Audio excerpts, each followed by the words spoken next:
Hace ya más de un año que Rusia invadió Ucrania y por el momento no parece que la guerra esté cerca de acabarse. Cada día que pasa, el gobierno ucraniano pide más ayuda de armamento militar.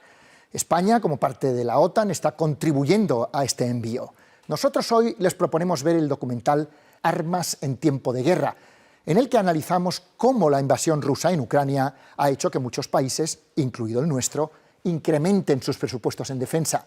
¿Qué sistemas de armas se están fabricando en estos momentos en España? ¿Por qué se puede exportar a algunos países y a otros no? ¿De qué forma la guerra en Ucrania ha aumentado la sensación de inseguridad en Europa? Son algunas de las preguntas a las que tratamos de responder.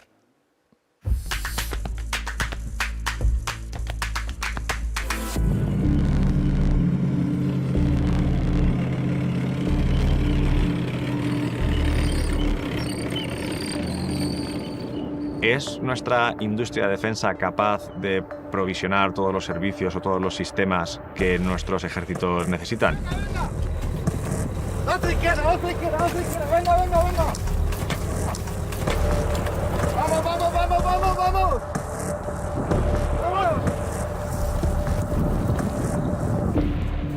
La defensa cuesta dinero, como todo cuesta dinero en esta vida.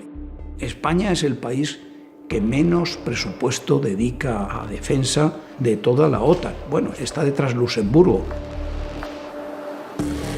Y si alguien pensaba que ya no se necesita defensa, que no hay que disuadir a nadie, pues buena prueba de ello es lo que nos está ocurriendo hoy en Ucrania.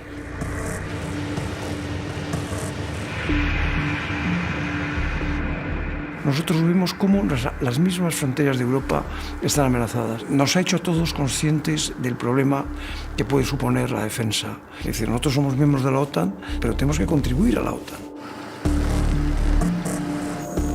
En Gales 2014, los Estados miembros de la OTAN adoptaron un acuerdo de incrementar los presupuestos de defensa hasta el 2%.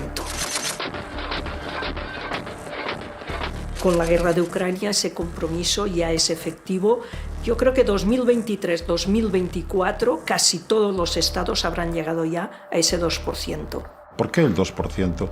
¿Con el 2% ya estamos seguros o haría falta un 4%? ¿O bastaría con el 1%? Nadie nos ha explicado por qué el 2% es la referencia que determina que un país puede sentirse seguro.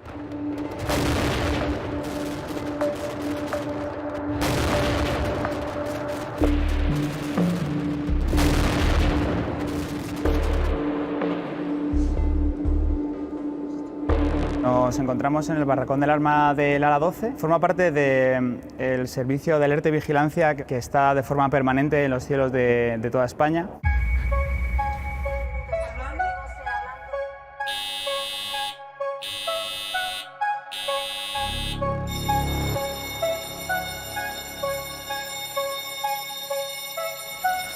Es un servicio 24/7 y permanente, es decir, que no admite ninguna interrupción en ningún día del año por ninguna razón.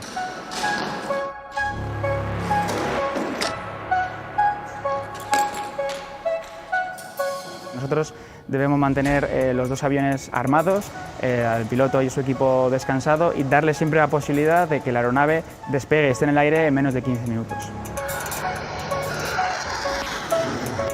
Hay amenazas y hay riesgos continuamente. Y es verdad, necesitamos una seguridad 24 horas al día, 7 días a la semana y todo el año. La clave es la disuasión, es trasladar un mensaje al hipotético adversario de no te metas conmigo porque te saldría tremendamente caro.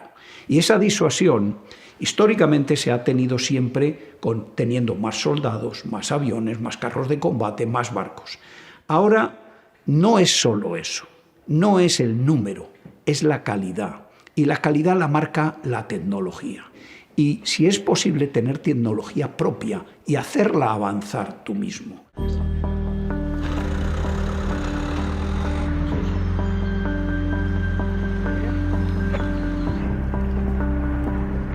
Yo Yo empecé en Santa Bárbara hace aproximadamente 16 años y fue pues como en aquella época buscando empleo, tu primer empleo. Me presenté a la entrevista, vi que esto era un filón de oportunidades para las personas que han estudiado ciencia o ingeniería.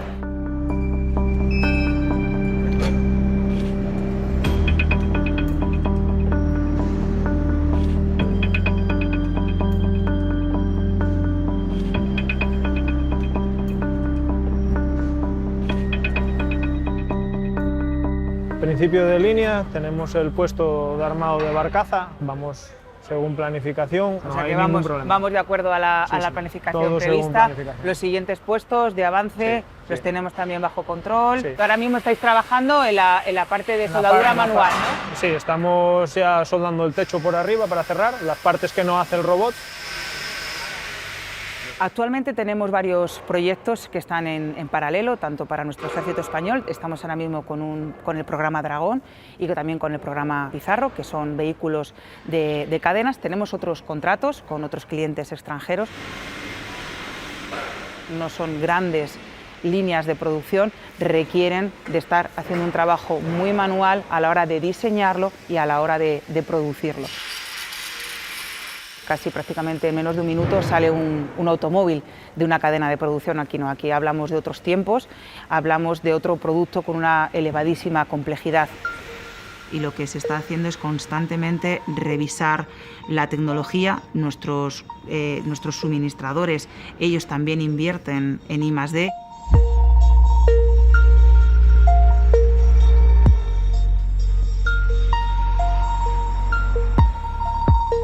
Antiguamente había que esperar a la fabricación para poder poner a prueba el sistema. Ahora ya con herramientas informáticas, herramientas de simulación, el ingeniero es capaz de adelantarse y poder analizar el comportamiento e introducir cambios antes de que ya nos lancemos a la fabricación. ¿Qué tal? Buenos días. Vale, se ve bien, ¿no? Pues yo creo que estamos ya todos, ¿no? Podemos ir comenzando. El siguiente punto que tenemos que tratar es el tema de la seguridad de la tripulación. Entonces, Matías, si nos puedes mostrar el estado de tus análisis para la evidencia. El vehículo debe garantizar la protección de la tripulación frente a amenazas externas como pueden ser explosiones de minas. Lo que estamos realizando ahora mismo son simulaciones a nivel de vehículo completo, puesto que nos permiten simular la onda explosiva y ver efectivamente cómo responde nuestra plataforma frente a ello. Los ingenieros manejan con bastante asiduidad entre 2.000 y 3.000 requisitos, es decir, necesidades, aspectos que debe de cumplir el producto final. Entonces tenemos multitud de requisitos, tan mundanos como que haya un espacio destinado para las bolsas de alimentos que estén protegidas, como que tenga una protección balística de X nivel o una protección contra amenazas como puedan ser minas o cualquier otro tipo de proyectil contra carro a los que estos vehículos se ven expuestos. Vale, esta es la distribución final de los asientos, ¿verdad? Y habéis tenido en cuenta, entiendo, la protección. Sí, estaríamos cumpliendo tanto ergonomía como supervivencia. Son productos que tienen un coste elevado, porque tienen mucha tecnología. Hablamos de millones de euros. Lógicamente hay que pensar que un vehículo va a tener una duración de 40 años. Por lo tanto, el decir que un vehículo puede costar, pues eso, 2-3 millones de euros en una versión sencilla, queda amortizado hablando que va a estar 40 años en uso. Lógicamente, según las tecnologías, puedes hacer incrementar el coste final del vehículo y estar hablando de cifras que superen los 5 o 6 millones de euros por vehículo. Los proyectos que tenemos, por ejemplo, con el Ejército Español proceden de los presupuestos generales que recibe el Ministerio de Defensa, y lo que sí que es cierto es que ponen una serie de requisitos, unos techos de coste, y ahí las empresas que participamos en el contrato tenemos que buscar la manera de ajustarnos a esos costes. En este momento nuestra industria crea un número enorme de puestos de trabajo que están entre los directos inducidos en torno a los 170 a 180.000. Tenemos grandísimos ingenieros y grandísimas empresas en España, de las que muchas veces no somos conscientes hasta qué punto somos relevantes, hasta qué punto somos creadores de empleo y hasta qué punto somos generadores de alta tecnología, de investigación y de desarrollo. Pero cualquier cuestión que suponga estabilidad presupuestaria, para nosotros, para la industria, es realmente fundamental. Suele decirse en muchos casos que en las guerras todos perdemos. No, perdemos muchos, pero hay algunos que ganan. No pondría el énfasis en las industrias de defensa, no, lo pondría básicamente en los gobernantes, en gobernantes que están ahora mismo utilizando en buena medida ese clima de inseguridad y de inquietud para tirar por el camino que diría fácil de aumentar los presupuestos de defensa.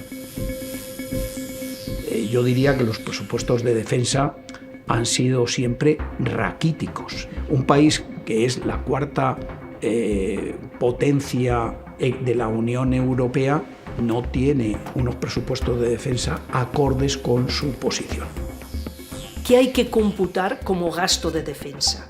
Dice, al margen de lo que gaste defensa, hay que computar otros gastos que estén en otros ministerios, pero que sean gastos relacionados con defensa. El gasto de defensa español procede de diferentes fuentes. El Ministerio de Defensa comienza con un presupuesto inicial que a lo largo del año recibe ciertas transferencias, con lo cual el presupuesto final es ligeramente más elevado que el presupuesto inicial. El Ministerio de Industria, con sus inversiones en tecnología de uso dual o desarrollos de I+D del área de defensa, más luego el gasto de la seguridad social en militares retirados, según criterios OTAN, esas tres fuentes es lo que te da el gasto de defensa de un país. Ahora mismo, con el los presupuestos generales del Estado del 2023, estamos llegando al 1,2%. El 2% es un objetivo para el 2029, pues estamos en el camino. Venimos hablando ahora mismo para el año 2023 de unos 12.000 millones de euros. No, es que siguiendo los criterios de la OTAN, no estoy hablando de un grupo pacifista antimilitarista que hace cuentas muy raras, no. Siguiendo los criterios de la OTAN, España va a dedicar unos 26.000 millones de euros a la defensa, lo cual quiere decir que ya estamos en el 2%. Es chocante que un gobierno como el español, que dice que quiere cumplir con ese compromiso, sea el mismo gobierno que esconde cifras que le podrían servir ya para decirle a la OTAN, ya estamos cumpliendo, ya estamos en el 2%.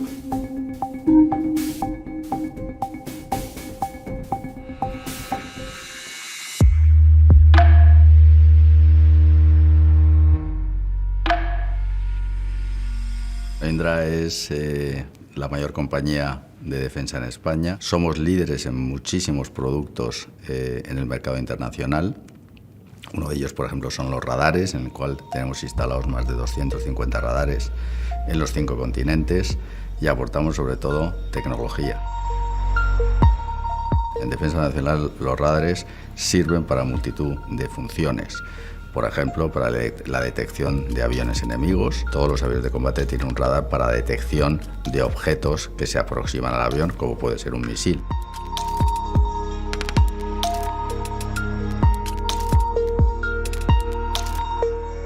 Las Fuerzas Armadas están mirando en detección de amenazas y un radar lo que hace es detectar amenazas.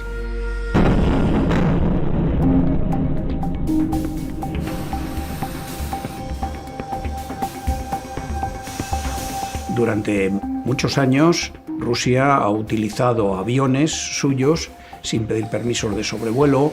Te viene hacia un país, el que sea. Puede ser España, puede ser Portugal, Reino Unido, y no sabes qué aviones ni qué intenciones traes. Y antes de que entre en tu espacio aéreo, te obliga a sacar un avión para identificarlo y decirle que no siga porque no tiene autorización para sobrevolar. Esos son vuelos ilegales. ¿Eso para qué se hace? Pues en efecto para probar en qué medida estás preparado para repeler en caso de agresión. Hay amenazas y hay riesgos continuamente. En el nuevo concepto estratégico de la OTAN, el que es considerado como adversario, por tanto como enemigo, es Rusia. Está puesto ya en el texto, para los próximos 10 años nos tenemos que armar para la confrontación con Rusia. De hecho, se exporta O sea, no es donación, hay exportación de material a Ucrania, pero el gobierno ucraniano sigue vigente, sigue en vigor, se exporta material, aparte de las donaciones por cuestión de la Unión Europea y demás.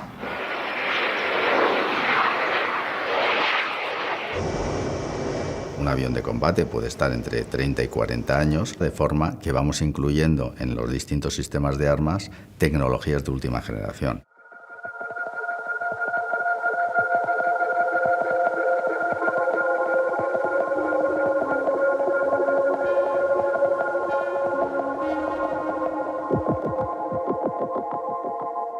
Es claramente el proyecto más ambicioso que tenemos en España, uno de los proyectos al que vamos a dedicar el mayor número de recursos y muy importante, y es que involucra a toda la industria española integrada y vertebrada a través de un coordinador nacional que es Indra.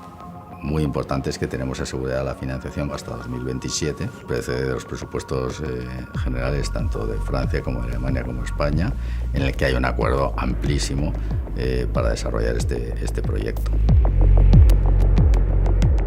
En el caso del FCAS, en el caso del nuevo avión de combate, la industria de defensa española tiene grandes capacidades, tiene activos tecnológicos muy particulares y muy específicos que son de primer nivel. ¿Son suficientes para crear un caza europeo de sexta generación? No.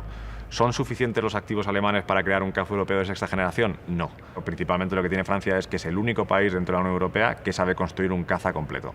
Esto se conoce como autoridad de diseño. Yo creo que siempre que se busca un consorcio digamos que es una ventaja para Europa. Los países solos es mucho más complicado poder llevar a buen puerto todos esos proyectos y todas esas necesidades. Juntos podemos hacer mucho más. Ucrania nos va a facilitar el camino. Engage button press, time to launch, 30 seconds.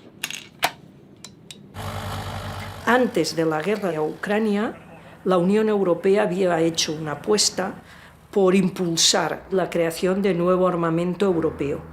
Hizo por primera vez los presupuestos de 2021 de la Unión Europea tienen capítulo de defensa. Entonces, incentivaba la compra conjunta de material militar fabricado en Europa. Yo creo que la guerra de Ucrania esto lo ha modificado. Todos los países de la OTAN se están lanzando a comprar armamento norteamericano, más que los producidos dentro de la Unión Europea. Los países de la Unión Europea sin Estados Unidos no tenemos capacidades suficientes para ir a ningún sitio. Y esto hay que reconocerlo. Y tenemos que tomar las riendas de nuestro futuro. Tenemos que ser mucho más autosuficientes.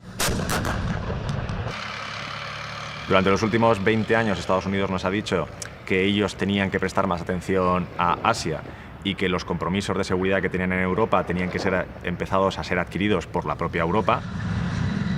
Así que el reto durante los próximos 10 años es ser capaz de construir una industria de defensa a nivel europeo que sea lo más independiente posible que pueda ser.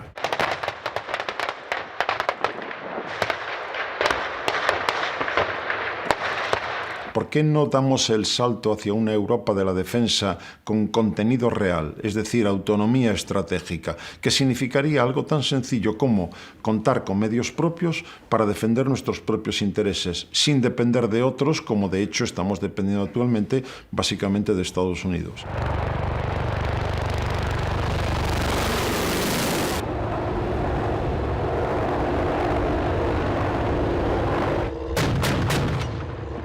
La defensa común, que sería el ejército europeo, hoy es utópico. Hoy no es posible. Porque la defensa de cada país es el core, es el núcleo duro de la soberanía de cada país. No veo ningún país europeo dispuesto a renunciar a lo más sagrado de su soberanía. Pero hay que caminar hacia ahí. Difícil porque los países del este no se fían de la Unión Europea, solo se fían y creen que los únicos que les puede proteger es Estados Unidos. Y otra dificultad es, ¿y Francia estaría dispuesta a renunciar al botón nuclear en favor de Bruselas? Por tanto, se entiende que este camino, si será muy lento. La cuestión es, ¿para qué necesitamos 27 ejércitos? No tiene sentido. hay que reducir en personal militar y en armas tenemos demasiadas armas duplicadas. Si tenemos los mismos tipos de armas, si en la medida que hay que renovar armamento todos compramos el mismo armamento, podemos ser más eficientes. Dentro de la Unión Europea, evidentemente, hay algunos países que están en una posición más ventajosa que otros y no hay ninguna duda que hoy en día Alemania y Francia y Alemania están por encima junto con Italia. Por lo tanto, España no está en ese trío que acabo de mencionar, sería el siguiente en todo caso.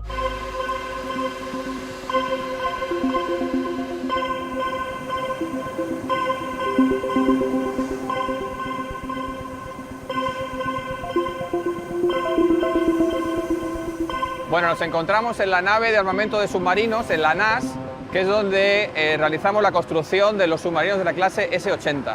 Los submarinos se construyen a base de soldar 5 secciones. Estas secciones son de acero.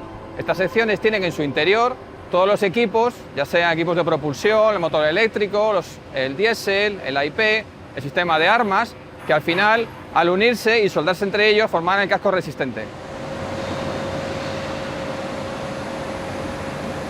Llevamos construyendo submarinos desde principios del siglo XX, la arma submarina se creó en 1915. Pasamos de estar primero construyendo con diseños extranjeros, posteriormente a colaborar en parte del diseño, digamos con un reparto aproximadamente del 50% que hacíamos con Francia, a abordar de manera autónoma este proyecto a partir del 2004.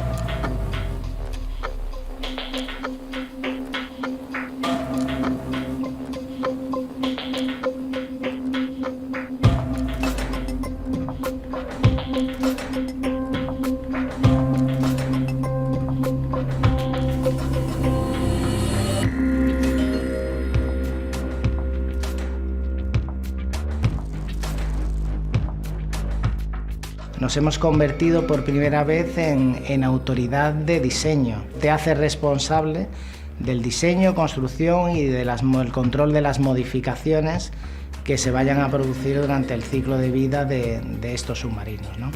El ser autoridad de diseño es algo que está limitado a un grupo muy reducido. Somos el número 10 del selecto club de diseñadores de submarinos.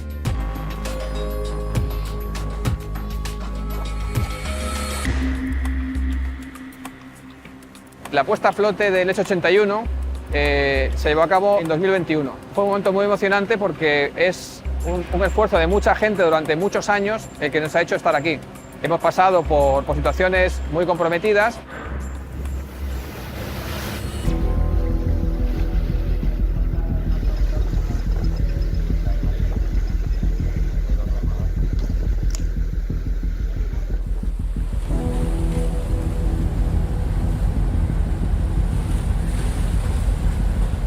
El peso del barco tiene que ser muy preciso.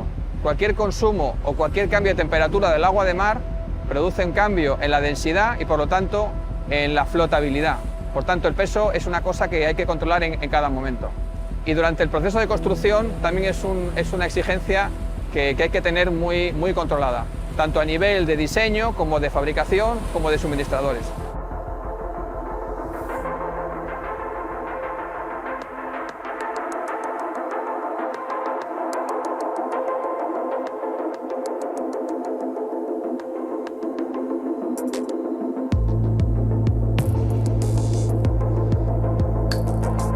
Una etapa muy dura, francamente. En un momento dado se detecta que hay una desviación en el libro de pesos. Todo lo que llevamos hasta entonces, pues bueno, hay que pararlo y poner de nuevo en marcha la ingeniería como si estuviéramos no comenzando de cero, pero sí con un impacto muy relevante. Hablamos de revisar prácticamente 2/3 del diseño, porque realmente, aprovechando esa situación, pues se acuerda a modificar una serie de cosas, incorporar una serie de capacidades adicionales y, por tanto, finalmente pues tener un mejor submarino, ¿no?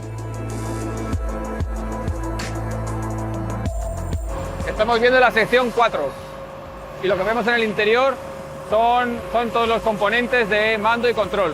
Desde aquí se gobierna el barco, se conoce la situación táctica en la que nos encontramos y se dan las órdenes, tanto para el lanzamiento de armas como para realizar cualquier tipo de actividad. Tenemos un sistema de armas muy novedoso que permite el lanzamiento de armas que antes no podían lanzarse, ¿no? Hay misiles, ¿no?, que están destinados a la lucha contra otras plataformas, contra buques de superficie, y el submarino también está preparado para la incorporación, cuando así lo considere el Ministerio de Defensa, de misiles tácticos de ataque a tierra. Se van a tomar 15 grados de inclinación a subir. Timonel, cota 150. Pegado 15 grados de inclinación a bajar, cota 150. Cámaras, ronda continua estanqueidad. Hemos sacado la lámpara en modo de potencia. Pasa a gobernar en emergencia. Parado a horizontal. El timonel, puedes tomar el gobierno normal. Nosotros, para afrontar un programa como este, no somos Navantia únicamente. Hay más de 100 empresas de 11 comunidades autónomas distintas que colaboran con nosotros en el proyecto.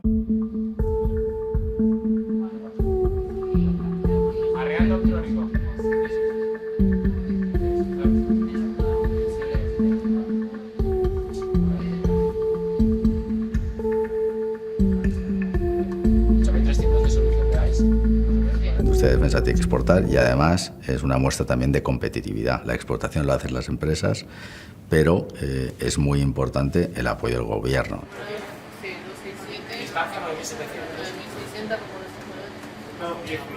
Esperado a este rumbo 19. Nosotros exportamos más del 60% de nuestra producción. Y eso quiere decir que realmente somos buenos. Es decir, pues tanto Airbus como Indra, como Navantia, todas ellas son empresas que se mueven en todas las ferias internacionales, en muchos consorcios internacionales y también tienen una fuerza en muchos países, ¿no?, que van visitando constantemente, presentando sus productos. Todo el mercado de armas a escala mundial se basa en una única regla.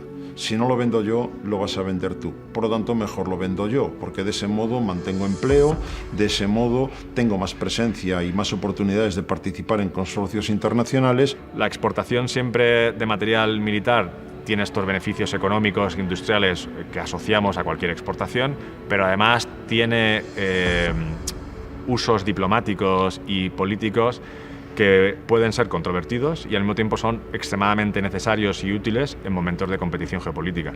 En algunas ocasiones ha habido ciertas crisis o ciertas polémicas, pero en líneas generales España es bastante o muy cumplidora dentro de la Unión Europea de ese régimen de exportación. Hay una junta interministerial que se la denomina la JIMDU, que las empresas mandan a la JIMDU una petición de exportación. Las actas de decisión de la JIMDU están sometidas a secreto oficial. Nadie sabemos qué decisiones toma la JIMDU de autorizaciones o de denegaciones. En el estudio estadístico que hace el gobierno español, cada año nos dice cuántas denegaciones se han efectuado por parte de la JIMDU. Cuando le llega una solicitud de exportación de material, esa junta informa y a lo mejor dice: mira, esto no se puede exportar pues porque el país este está sometido a un embargo, a una sanción. O a lo mejor dice, bueno, es que este país es un perturbador, está constantemente alterando el equilibrio y la paz de la región. Pues claro, tampoco le vamos a exportar. O este país es un claro violador de los derechos humanos.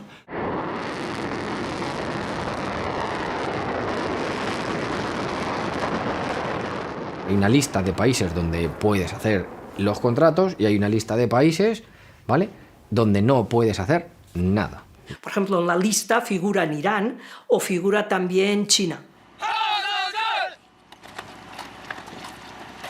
En el caso de China se dice, por su incumplimiento en los derechos humanos no le vamos a poder exportar armamento.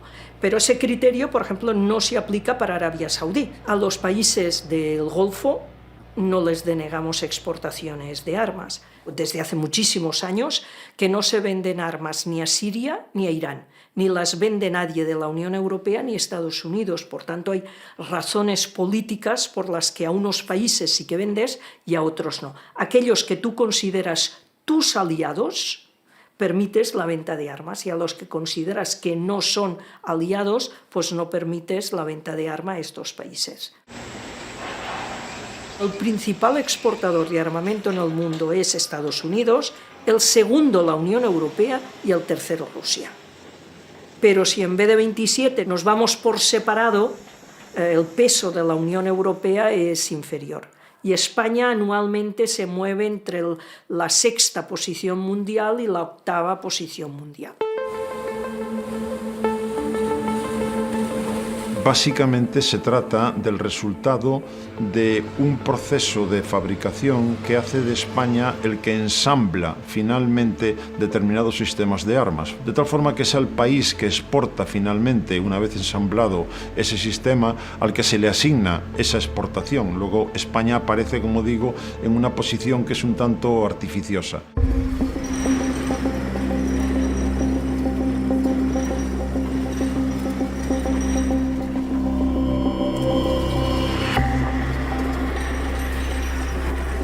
El vehículo no tripulado evidentemente está llamado a ser el futuro de los ejércitos. Desde el vehículo que está tripulado se manejará el vehículo no tripulado, que será el que va delante de este convoy, ¿no? Y si ese vehículo pisa una mina, ¿no?, y el vehículo salta por los aires, pues sinceramente, pues lo único que tienes que lamentar es la pérdida económica, que es totalmente reparable. Lo más importante es no tener una baja.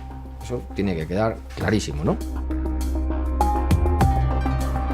El Escribano es una empresa familiar que fundó mi padre en el año 87-88. Era un empleado en una fábrica que en aquellos tiempos pues, fueron unos tiempos duros para la industria. Esa empresa pues quebró y el hombre pues montó su pequeño tallercito, muy pequeño. Y empezamos a colaborar con Airbus, empezamos haciendo piezas primero para satélites, después para el Ariane, después para los F-18, para Eurofighter. Al final empiezas a meterte en el sector defensa. ¿Por qué? Porque al final empiezas a hacer una pieza, por insignificante que parezca la pieza, al final llega el día en el cual empiezan a venir los militares a certificar que tú haces ese proceso. Fue un camino de más de 10 años.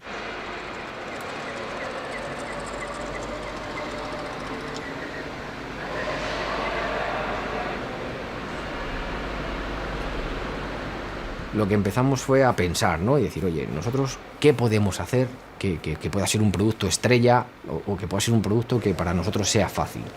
Y entonces nos fijamos en las estaciones de armas, principalmente motivados porque no había nadie en España que las hiciera. Nuestras Fuerzas Armadas compraban material extranjero.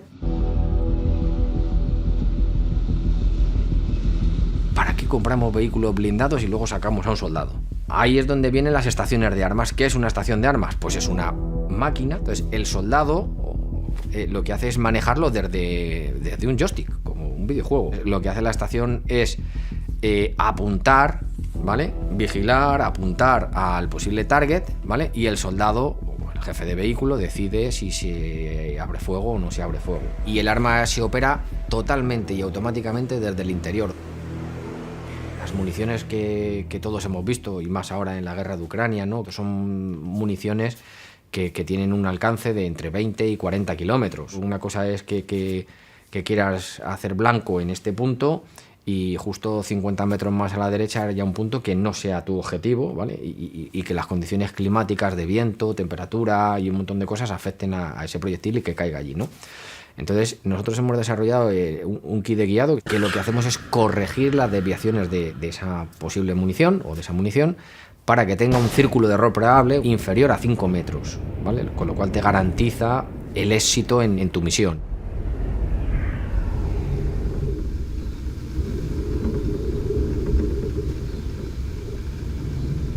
Este es el Pizarro y bueno, está operado por 3 militares. Siempre tiene que estar los 3 militares en el vehículo para que el vehículo se pueda mover con seguridad y operar. Y ahora vamos a ver la cámara de personal, que es el alojamiento que tiene el elemento guatapié, que son 6 combatientes que viajan dentro del Pizarro y son los que realizan las funciones del combate de la infantería.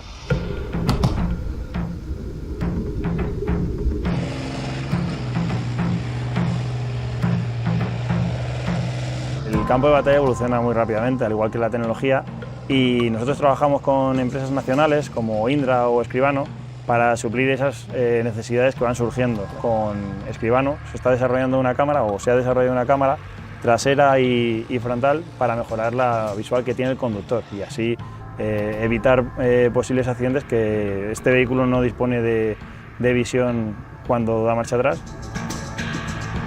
Ahora están haciendo un tema táctico en el que se está practicando la recuperación de un vehículo que ha entrado en un campo de minas y la extracción del vehículo y de los heridos que se hayan producido. Nosotros trabajamos mucho con la formación del personal. No hay mayor seguridad que conocer el medio perfectamente para evitar accidentes. Para nosotros lo más importante es que las empresas sigan viniendo a las unidades a preguntar las necesidades que tengamos. Para ellos les permite desarrollar y mostrar el potencial de la industria de defensa, y a nosotros nos permite cumplir nuestra misión con mayores garantías.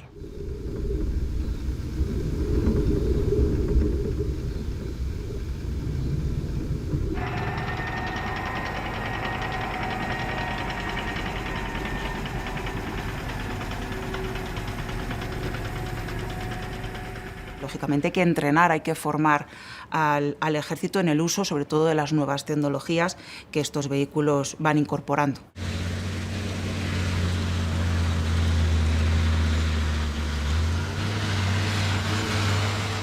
El 8x8 es un producto 100% España, porque la tecnología sobre la que está basada o la autoridad de diseño es una autoridad de diseño que ya recae en nuestro país. Es la columna vertebral en torno a la cual se ha generado toda la estrategia de nuestro ejército español. Entonces, para nosotros ahora mismo es el producto estrella.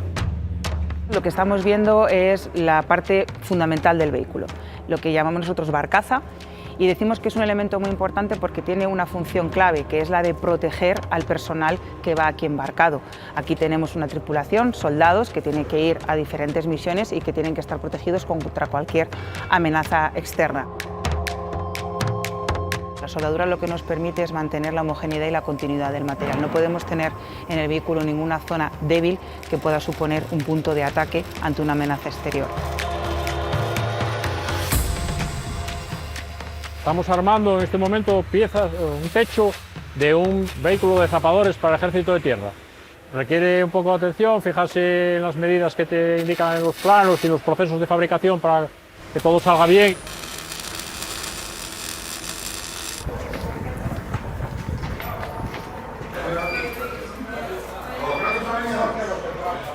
Hay muchas personas que cuestionan el trabajo de las fábricas como la de Trubia, la nuestra. Yo pienso que la industria de defensa es muy importante porque es eso, es industria de defensa, no es industria de ataque. Hoy tenemos, por ejemplo, el problema de lo que nos pasa con Rusia. Las armas existen desde que el hombre existe. Sí. De una manera o de otra, más avanzadas, menos avanzadas, desde que el hombre existe, se usaron armas. Sí. Hoy en día, el armamento es necesario, es importante tener una buena industria de defensa, no solo por la repercusión social que tiene de creación de puestos de trabajo y de creación de riqueza en el país que lo produce, sino porque como arma de disuasión, y no se puede tener un ejército que no esté en las mejores condiciones posibles. Y no se puede tener un ejército que se surta de la producción exterior. Claro. Tiene que tener la propia. Tenemos puestos de trabajo, tenemos recursos y lo producimos nosotros, con lo cual nos garantiza la seguridad que necesitamos. Tenemos personal preparado, tenemos tecnología, tenemos tradición y tenemos instalaciones. ¿Por qué no vamos a seguir fabricando carros de combate en Trubia? Pues sí, pues sí. ¿Qué amenazas podemos tener? Ucrania en el último año es como la manifestación, el marchamo de que nunca ha dejado el mundo de ser una jungla, necesitamos defendernos, y eso significa que los ministerios de defensa, las fuerzas y cuerpos de seguridad del Estado van a tener más recursos, y eso implica que van a tener necesidades de más material, ¿no? Y eso eventualmente causa que la industria de defensa se beneficie.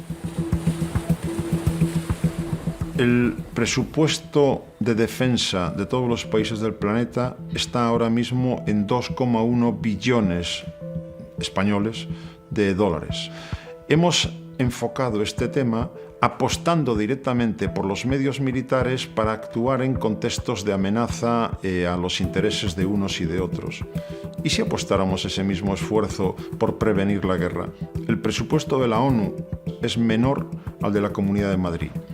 Si la ONU tuviera los medios para asegurar la paz, quizá no harían falta recurrir a tantos sistemas de armas para poder castigar, para poder llevar a cabo esas acciones militares. Yo creo que los europeos en general y los españoles muy especialmente somos de un pacifismo a ultranza, empezando por los propios militares.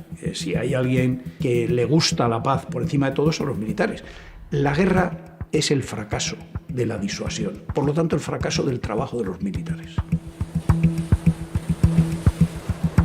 Podemos aspirar, yo creo que a construir otro mundo distinto, y si no cambiamos los principios, la próxima entrevista que podemos especular sobre qué guerra vamos a hablar, que tocará hablar de Taiwán, dentro de que 5 años, 6 años, me puedes llamar simple, inocente, happy flower, buenista, que es lo que me llama la gente, pero o cambiamos las premisas o vamos de guerra en guerra. Hasta, ¿vamos a reproducir lo mismo? ¿Vamos a hacer lo mismo?